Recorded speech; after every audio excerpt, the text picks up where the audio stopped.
Ustaz pernah menerangkan salah satu kajian mengenai qada dan takdir. Yang ingin ditanyakan, jodoh itu termasuk qada atau takdir? Oke?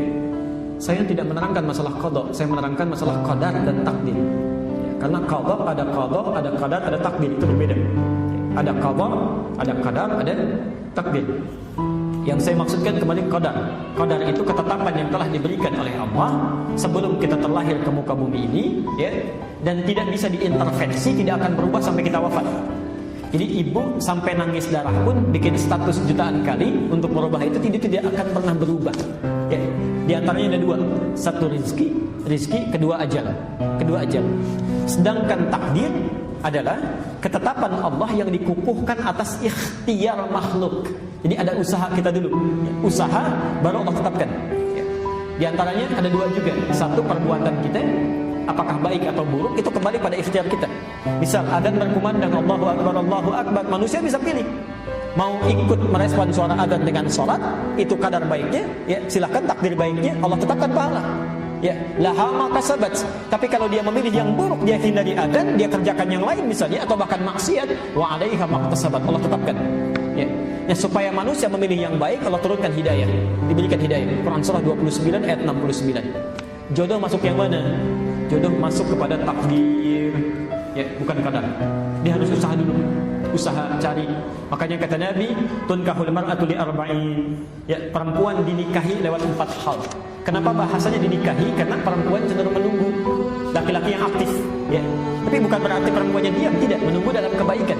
Jadi kalau ibu ingin mendapatkan misal anaknya calon yang saleh, anak perempuannya, maka perempuannya pun beramal yang saleh. Ya, rajin tahajud, salatnya yang bagus, baca Quran, dia mulai menghafal, maka Allah pun akan kirimkan orang yang baik. Itu usahanya, ya. Tapi karena laki cenderung mencari, maka sifatnya lebih aktif laki-laki, ya. Tunkahul mar'atu li arba'in, perempuan dinikahi karena 4 hal. Ya. Pertama, limaliha, karena harta bendanya. Ya. Kemudian karena kecantikannya. Kemudian linasabiha, karena latar belakangnya. Kemudian yang terakhir, lidiniha, karena faktor kesolehan agamanya. Ya.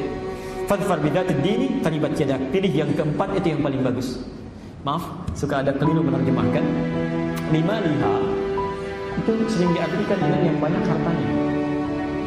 Saya kurang sepakat, ya. Walaupun ada kecenderungan orang memilih itu yang banyak harta, ya. Sebetulnya yang dimaksudkan adalah yang bisa mengelola harta suaminya, bisa mengatur, ya. Jadi kalau suami punya pendapatan 5 juta calon suami, jangan cari calon istri yang zakat mualnya saja 10 juta. Enggak akan nyambung. Dicari pasangan yang sesuai, ya, punya kemampuan 5 juta, cari yang bisa mengatur harta suami dengan 5 juta. Itu maksudnya, ya. Jamaluha bukan jamilah. Kalau jamilah itu cantik, panas. Tapi kalau jamal itu keindahan, ya. Kadang-kadang mohon maaf, ada kecantikannya nilainya misalnya 100, ya. Tapi cerewetnya juga 1000, ya. Itu bisa jadi nggak nyambung, ya. Dia yang dimaksud jamal itu kecantikannya bisa kepada paras, bisa kecantikan dari dalam. Orang katakan inner beauty misalnya, ya. Ini itu yang membuat ketenangan dalam rumah tangga. Saya beri contoh misal, istri Nabi Zainab dengan Khadijah cantik mana? Sudah pernah lihat belum? Bagaimana bisa jawab itu? Oke. Jadi seringkali diilustrasikan Zainab itu kalau dilihat mata tidak berkedip, ya, wajah tidak berpaling. Karena itu Nabi pernah dituduh, Nabi itu menikahi Zainab karena hasrat saja. Ya. Tapi itu terbantahkan oleh fakta sejarah. Dia tidak punya keturunan dari situ. Ya. Dan yang paling menarik, ternyata dengan Khadijah itu yang disebut-sebut sampai dalam mimpi Khadijah. Masya Allah. Kenapa bisa disebut demikian? Jawabannya ada di Al-Bukhari nomor hadis yang keempat. Silahkan dicek itu. Silahkan dicek. Ada ibu bapak bisa bayangkan Nabi saat sedang gelisahnya, takutnya lihat Khadijah saja itu hilang setengah kegelisahan. Dengar suara Khadijah bisa hilang seluruh kegelisahan. Nanti lain waktu kita bahas. Apa yang dilakukan Khadijah itu yang dipelajari.